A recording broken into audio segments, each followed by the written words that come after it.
Hello दोस्तों, आज के वीडियो में देखेंगे अधिकरण कारक के बारे में देखेंगे, इसकी परिभाषा देखेंगे और इसके कुछ एग्जाम्पल देखेंगे जिससे आपको क्लियर हो जाएगा अधिकरण कारक के बारे में। तो सबसे पहले परिभाषा देखते हैं। अधिकरण का अर्थ होता है आश्रय। आश्रय का मतलब क्या होता है? संज्ञा का वह रूप जिससे क्रिया के आधार का बोध हो उसे अधिकरण कारक कहते हैं। मतलब संज्ञा का ऐसा रूप जिससे हमें क्रिया के आधार का बोध हो जाता है तो उसे हम अधिकरण कारक कहते हैं।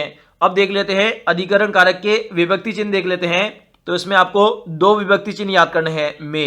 में आपको याद करना है और पर आपको याद करना है। अगर वाक्य के अंदर आपको में और पर दिखाई दे तो वहां पर अधिकरण कारक होगा। और इसके अलावा भी आपको ध्यान रखना है भीतर, अंदर, ऊपर, बीच आदि शब्दों का प्रयोग इस कारक में किया जाता है। ये चार शब्द और नोट कर लीजिए आप। भीतर, अंदर, ऊपर और बीच शब्दों का भी प्रयोग अधिकरण कारक में प्रयोग किया जाता है। अब देख लेते हैं अधिकरण कारक के कुछ उदाहरण हम देख लेते हैं जिससे ये क्लियर हो जाएगा कि विभक्ति चिन्ह में और पर का प्रयोग कैसे करना है। पहला एग्जाम्पल है हमारा, जब मैं घर में गया तो कोई भी नहीं था। तो यहां पर क्या हो रहा है? में विभक्ति चिन्ह का प्रयोग हो रहा है। घर में तो में विभक्ति चिन्ह का प्रयोग हो रहा है तो डायरेक्ट हमें पता लग जाएगा कि ये अधिकरण कारक का उदाहरण है।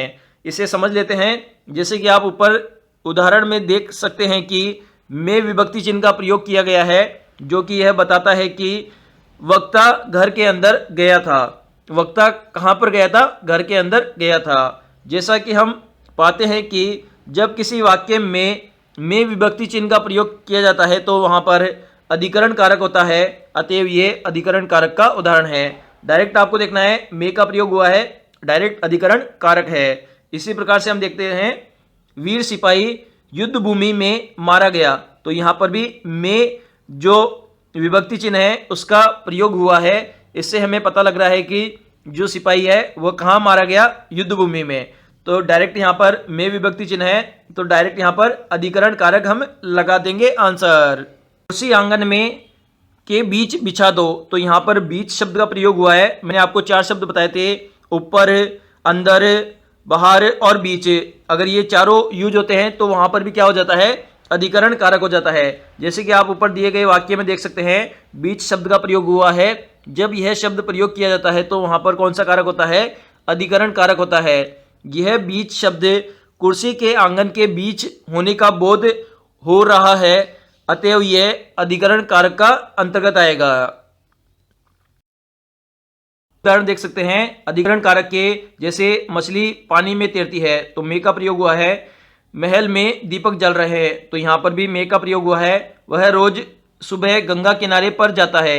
गंगा किनारे पर जाता है तो पर यहां पर अधिकरण कारक का उदाहरण है। इसी प्रकार से महाभारत का युद्ध कुरुक्षेत्र में हुआ तो यहां पर भी में अधिकरण कारक का उदाहरण है। इसी प्रकार से फ्रिज में आम रखे हुए हैं तो यहां पर भी विभक्ति चिन्ह में का प्रयोग किया गया है। इस प्रकार से में पर।